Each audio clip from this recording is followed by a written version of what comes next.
flosculum, nos adesse tegum in seculum patiaris. Inter spigas, quae cresces Divium, serva puras, mentes fragilium,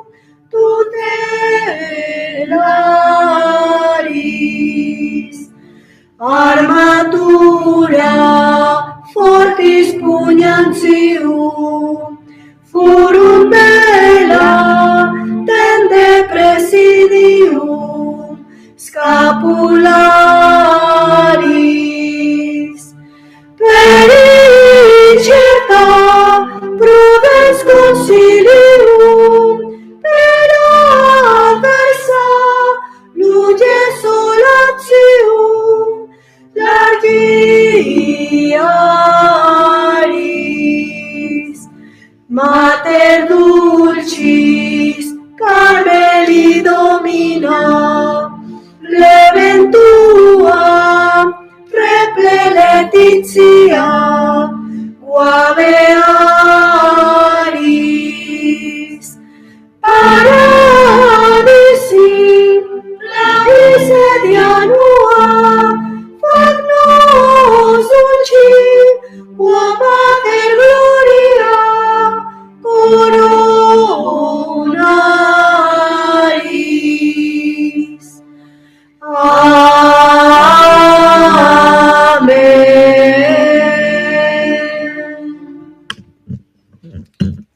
San Apolinar de Ravenna, obispo y mártir, del año 87.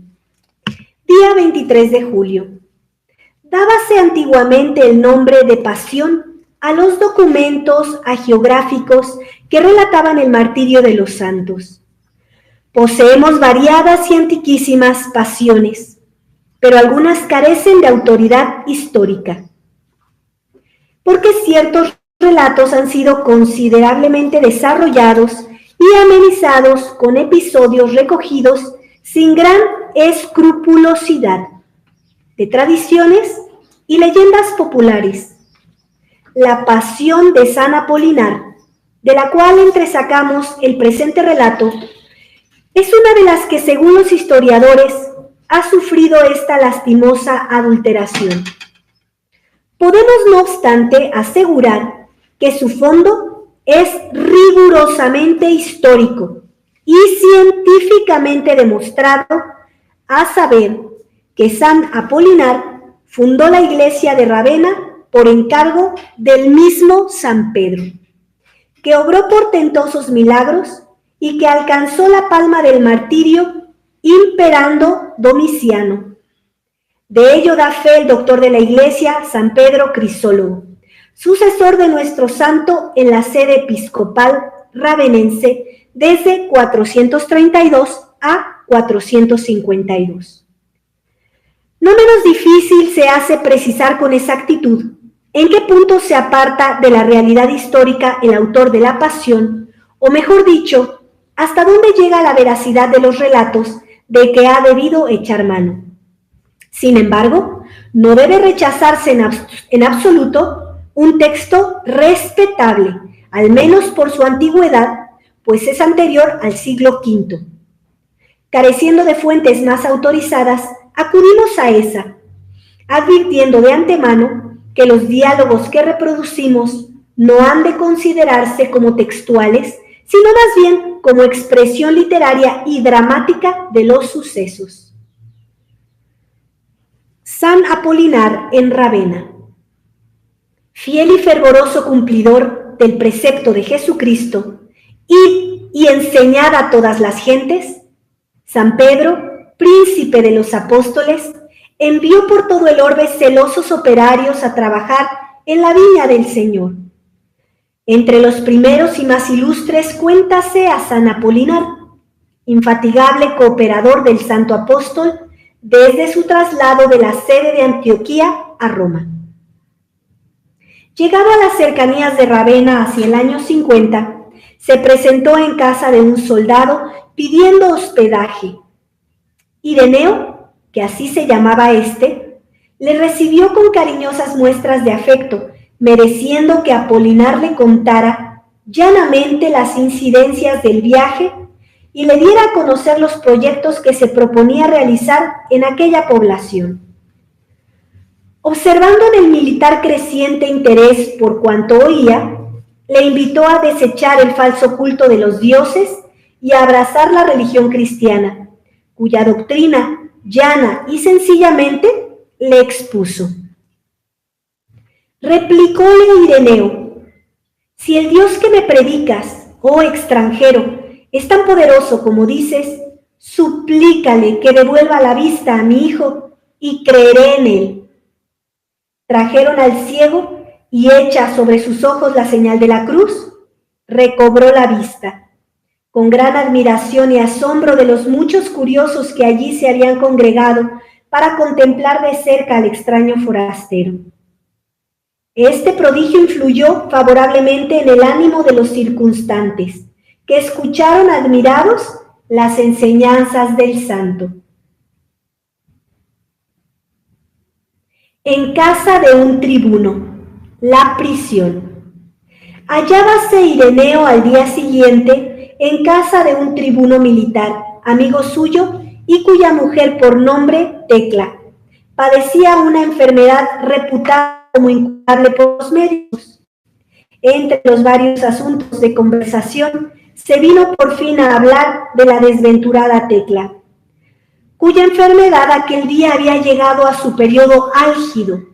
Después de oír las angustiosas palabras del tribuno, dijo Ireneo: oye, tribuno, hospedo en mi casa a un forastero que ha curado la ceguera de mi hijo sin auxilio de medicamentos. A una palabra mía vendrá y devolverá la salud a tu pobre esposa. Que venga inmediatamente, exclamó asombrado el tribuno. Fue llamado Apolinar, quien efectivamente curó de cuerpo y alma a la enferma. Convirtiéronse a la fe de Cristo el tribuno con toda su familia y numerosos amigos. Desde entonces vivió el santo en aquella casa, convertida en centro de su actividad apostólica, donde secretamente se reunían cuantos deseaban oír al predicador del Evangelio. No faltó quien incluso le confiara la educación cristiana de sus hijos. De este modo se formaba en Ravenna una cristiandad floreciente atendida por dos sacerdotes, Aderito y Caloserio, y dos diáconos que el santo ordenó, Marciano y Leucerio. Los cuatro vivían en común bajo la inmediata dirección del obispo Apolinar. Pronto la fama de éste se esparció por toda la población, y los paganos, temerosos de que el culto de los dioses se extinguiera, le prendieron y llevaron a presencia del gobernador Saturnino. Condújole éste al Capitolio de Ravenna y allí, en presencia de los sacerdotes de los ídolos, se entabló el siguiente diálogo. ¿Qué intentas hacer entre nosotros? Predicar la fe de Cristo. ¿Y quién es ese Cristo? Es el Hijo de Dios, el que da la vida a cuantos seres, pueblan el espacio. Según eso, Él te ha enviado para destruir el culto de nuestros dioses. ¿Desconoces quizá el nombre del gran Júpiter que mora en el Capitolio y a quien debes invocar con temor?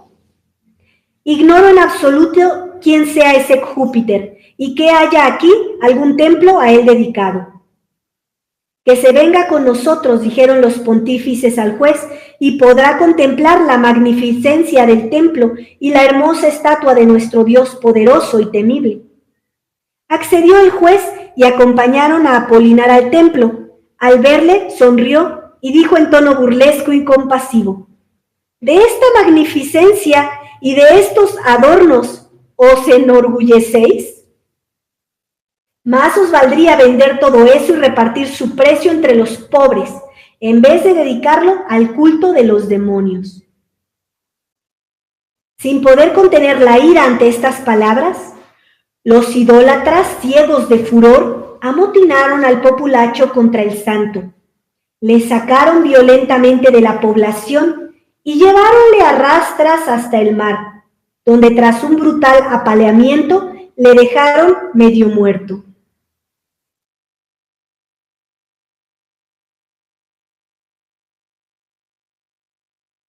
Sus discípulos le recogieron cautelosamente y le llevaron a casa de una piadosa viuda, cuyos solícitos cuidados le devolvieron poco a poco la salud.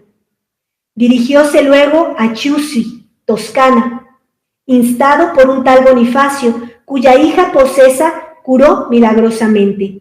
De allí fue a Emilia para volver luego a Ravenna. El excónsul Rufo. Vivía a la sazón en Ravenna el excónsul Rufo. Habíale concedido el cielo, en el ocaso de su vida, una hija en quien cifraba todas sus esperanzas, y a la que amaba entrañablemente, pero que una maligna y gravísima enfermedad pugnaba por arrebatarla, temiéndose de un momento a otro el funesto desenlace.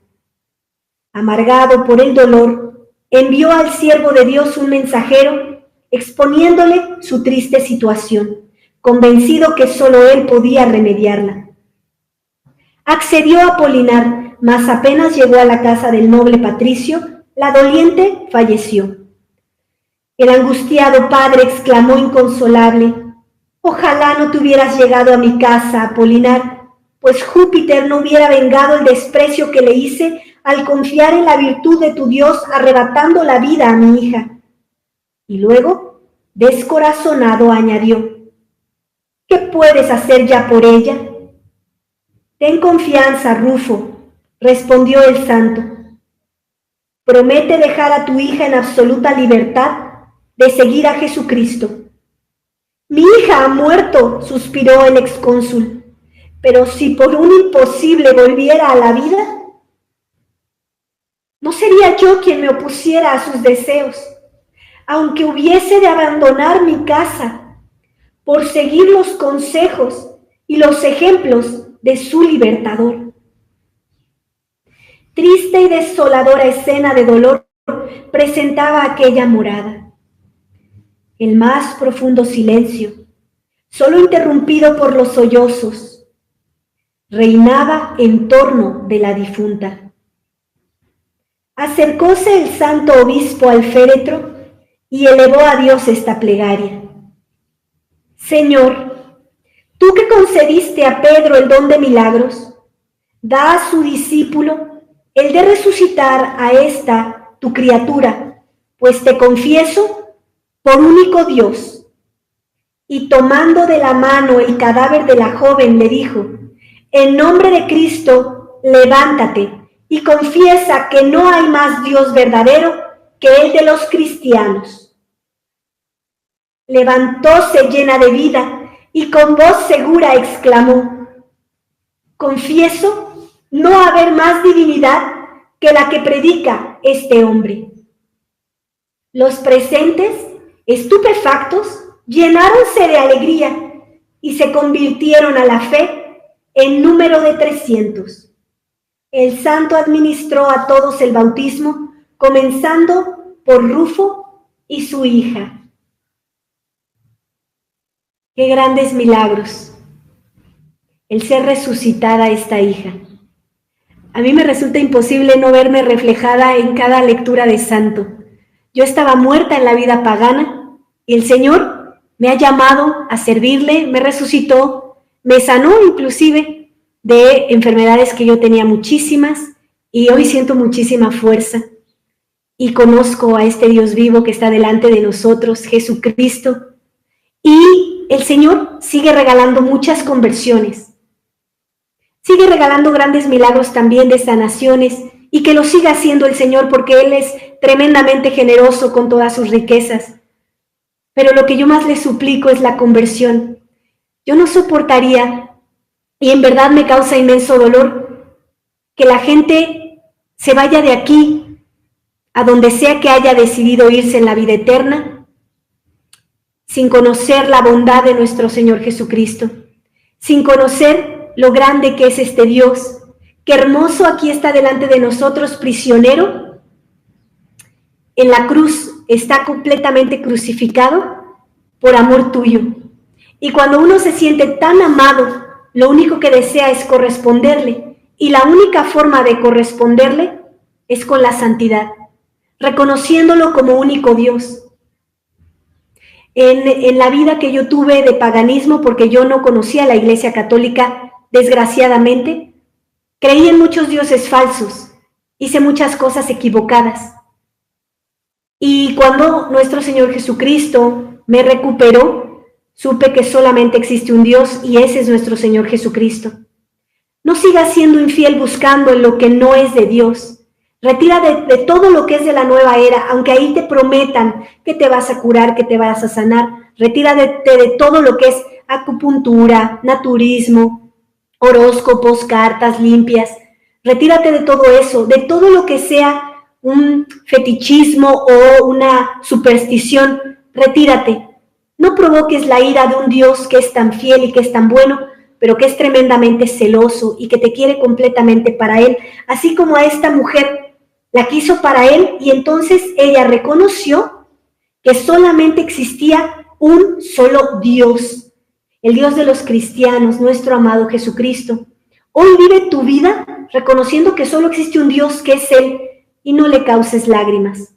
Cáusale alegrías y lágrimas de alegría, de tu conversión. Suplícale tu conversión para amarlo con todo tu corazón, con toda tu mente, con toda tu alma, todo lo que te resta de esta vida, para después hacerlo en la vida eterna, en el cielo, junto con Él. Continuamos. Ante el vicario imperial. Rufo amaba a su bienhechor y le seguía, aunque en secreto, por temor al César. En cuanto a su hija, consagróse al Señor con el voto de castidad. El rápido desenvolvimiento del cristianismo en Ravenna alarmó a los paganos, sobre todo a los sacerdotes de los ídolos, cuya influencia disminuía a ojos vistas desde la llegada de Apolinar.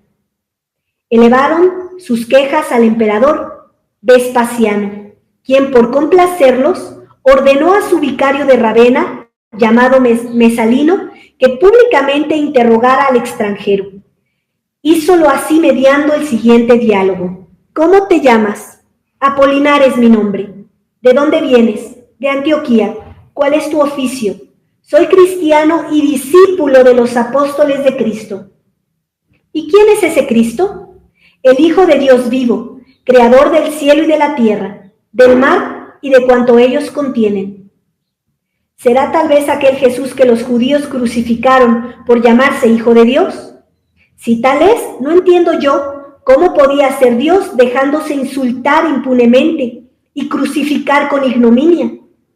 Abandona pues esa religión, ludibrio de la humanidad, y no incurras en la locura de tener por Dios a quien muere en patíbulo tan infame. Pues mira, Mesalino, ese Cristo era Dios, lo sigue siendo y lo será siempre. Nació de una virgen, sufrió y murió por redimir al hombre de la esclavitud del demonio. Sí, ya nos han contado todo eso que dices, mas en modo alguno podemos admitir tal absurdo.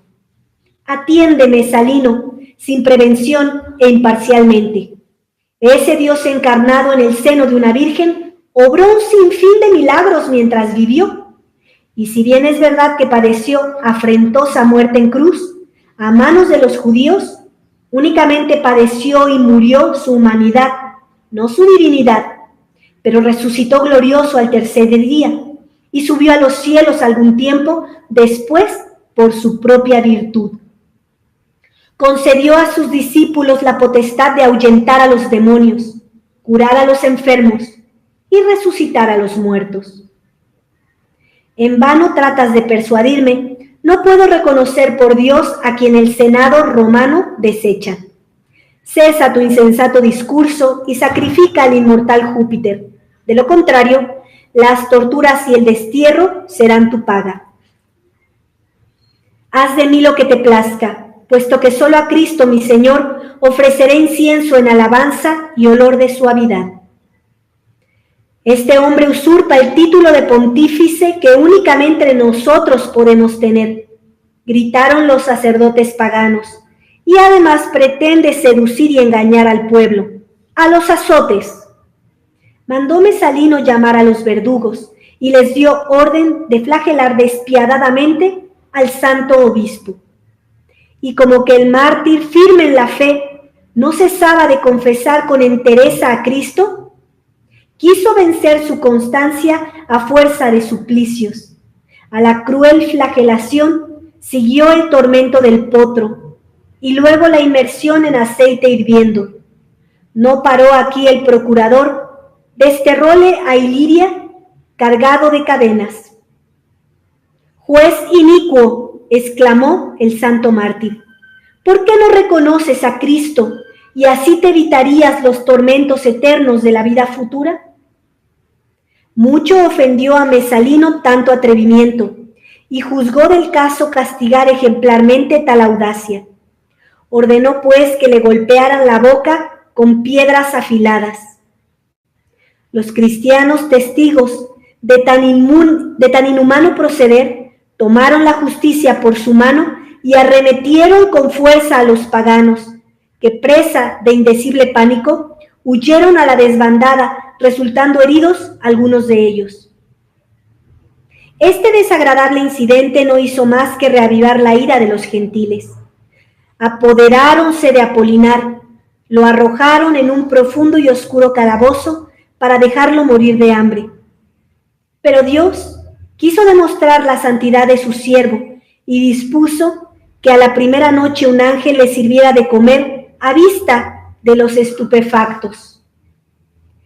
Carceleros que pasmados no podían creer lo que sus ojos veían. 4 días pasó en aquella mazmorra antes de ser embarcado con rumbo a Iliria.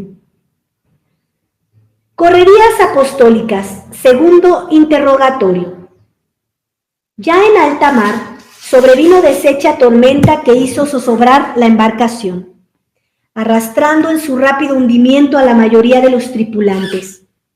Apolinar, sostenido por el que manda el mar y los vientos, ganó la orilla oriental del Adriático con 2 o 3 soldados que, convertidos a la fe cristiana por el santo náufrago, fueron luego sus valiosos auxiliares en la evangelización de la comarca que tan extrañamente les había deparado la providencia.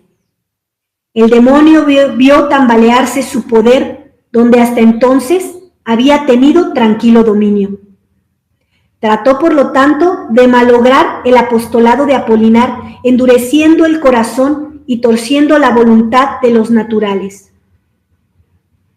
Pero burló Dios los propósitos del infernal enemigo. Nuestro santo curó de la lepra al hijo de un noble de Mesia, prodigio que determinó a abrazar la fe cristiana a muchos de aquellos bárbaros. No se detuvo Apolinar allí, a pesar de la hermosa perspectiva que a la religión se prometía en aquella tierra, sino que bordeó el Danubio y descendió a Tracia, convirtiendo gran número de idólatras. Como prolongara mucho su estancia en una ciudad de esta provincia, el ídolo enmudeció. En vano indagaron las causas del extraño silencio, hasta que a una consulta de los paganos contestó el demonio por boca de la estatua, que no volvería a hablar ni apaciguaría su cólera en tanto que un tal Apolinar estuviera en la comarca. Buscaron a toda prisa al forastero y cuando lo hubieron ya en sus manos, maltratáronle y luego, puesto en un barco que se hacía a la mar, le expulsaron con sus compañeros a Italia. 3 años habían transcurrido desde que Apolinar salió de Ravenna. Su vuelta fue acogida por los cristianos con singulares muestras de afecto. Por su parte, los paganos, que más aún que antes le consideraban como irreconciliable enemigo, no cejaron en su empeño de excitar al populacho en contra del santo, a quien por fin maniataron y arrastraron al templo de Apolo, que vino estrepitosamente al suelo, tan pronto como el mártir acabara la breve oración que antes de entrar hiciera.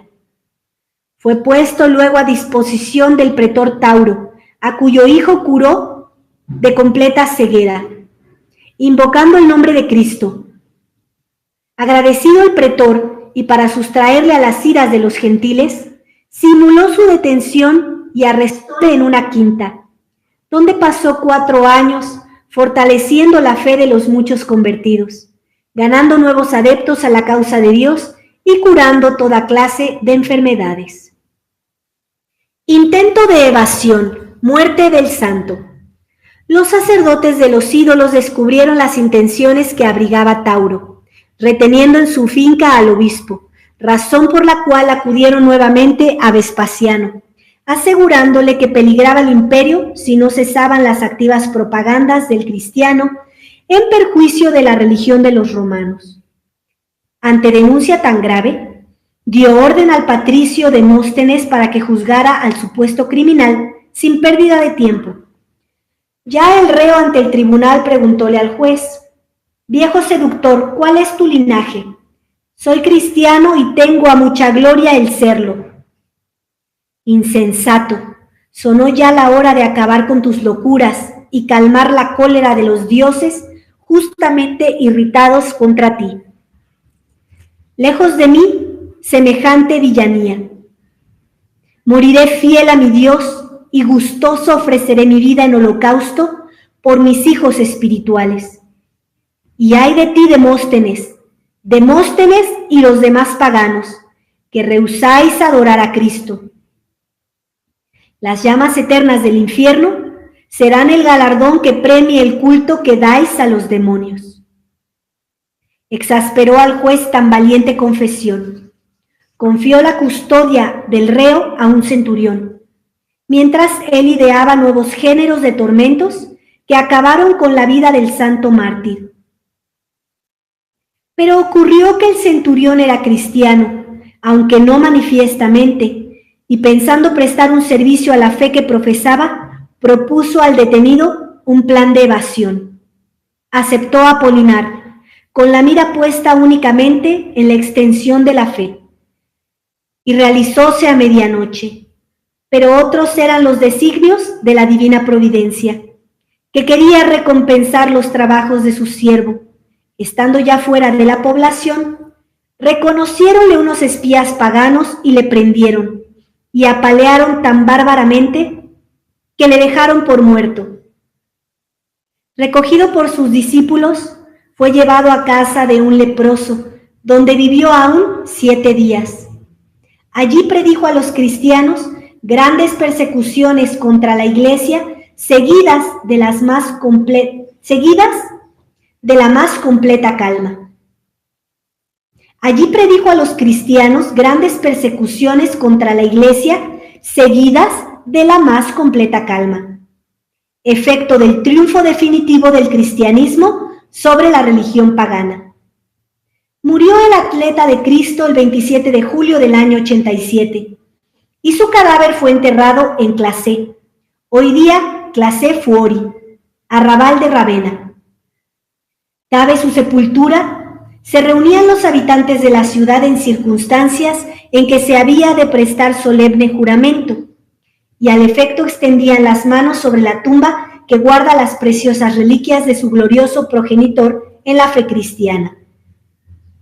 Reliquias de San Apolinar. Desde muy antiguo se conoce la verdadera historia de las reliquias de San Apolinar. Por testimonios fidedignos, sabemos que ya en el siglo VI había en Clasé una iglesia dedicada al santo. Debida a la generosa munificencia de un banquero llamado Juliano, y consagrada en mayo de 549 por el obispo Maximiliano. Un siglo después, otro obispo por nombre Mauro, 642-671, colocó las reliquias en medio de la iglesia y grabó su historia en láminas de plata. Reconociéronse solemnemente por primera vez en 1173 en el pontificado de Alejandro III, y por segunda en 1511 en el de Julio II, al restaurarse la tumba. Cuando en el siglo XVI los religiosos de San Apolinar de Clase se trasladaron al convento de San Romualdo de Ravenna, se llevaron secretamente las reliquias de su ilustre patrón y las depositaron en su iglesia. El cabildo de la catedral las reclamó alegando que los restos de su primer obispo pertenecían de derecho a la Iglesia Metropolitana por él mismo fundada. Llevado el pleito a Roma, lo ganaron y en 1654, por decreto de la Sagrada Congregación de Ritos, fueron transportadas las reliquias definitivamente a la antigua basílica y depositadas en la cripta debajo del altar mayor. Le damos gracias a nuestro Señor Jesucristo por habernos dado un santo tan fiel, tan firme, tan valiente como San Apolinar, que estuvo dispuesto a todo con tal de defender a nuestro Señor Jesucristo. Que hoy nosotros podamos hacer lo mismo, defendamos a nuestro Señor Jesucristo, luchemos contra cualquier pecado y no dejemos que nada gane el afecto de nuestro corazón más que nuestro Señor Jesucristo. San Apolinar de Ravenna ruega por nosotros. En el nombre del Padre, y del Hijo, y del Espíritu Santo. Amén.